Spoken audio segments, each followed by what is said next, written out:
ఇప్పుడు మనం ఏం చేద్దామంటే ఒక కోడిగారిని వాళ్ళకరిద్దాం. కోడిగారినా? ఎందుకబ్బా? కోడిని ఎవరన్నా కోసుక తింటారు కానీ ఇంకా పలకరిచ్చుడు కూడానా అంటారా? అవు మరి, అది ఉత్తపచ్చి కోడి కాదు, చిత్ర విచిత్రమైన వింత కోడి. ఆ కోడి నడక చూస్తేనే మీకు పర్షన్ అనిపిస్తుంది. మరి గట్ల పర్షన్ కావాలంటే మనం ఇప్పుడు భద్రాద్రి కొత్తగూడెం జిల్లాకు పోవాలి. పారి మరి చెప్పనా. ఇప్పుడు మనం అశ్వారావుపేట మండలం నారంవారి గూడెం ఊర్లు ఉన్నామోల్లా. ఈ ఊర్లే ఇప్పుడు ఒక సెలబ్రిటీ పుట్టుకొచ్చింది కాదు, సెలబ్రిటీ చూస్తారా? అగగగో గీ అన్న ఎత్తుకున్నాడు.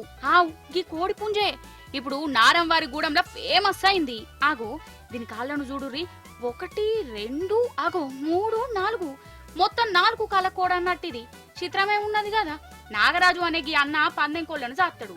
అయితే ఈయన సాదుకుంటున్న కోళ్లకు 4 కాళ్ళ కోడి పుట్టింది. ఇంకేంది కదా, ఈయనది ఓగ సంబరమా? ఇంతకు ఈ 4 కాళ్ళతోని ఈ కోడి ఎట్లా నడుతుంది కావచ్చు? ఏమే పుంజు, ఏది ఒక పారి క్యాట్ వాకు సారీ కోడి వాకు చెయ్యి.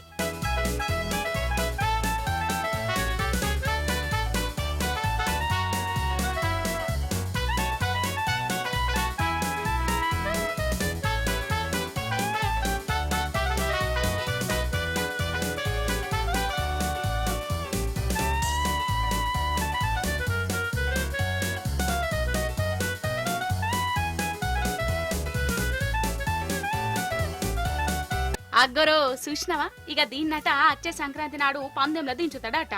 ఇక దీన్ని కొనేదందుకు చుట్టుముట్టు ఊరలు ఎగబడుతురు కదా. కానీ ఈ అన్న మాత్రం అమ్మేది లేదు.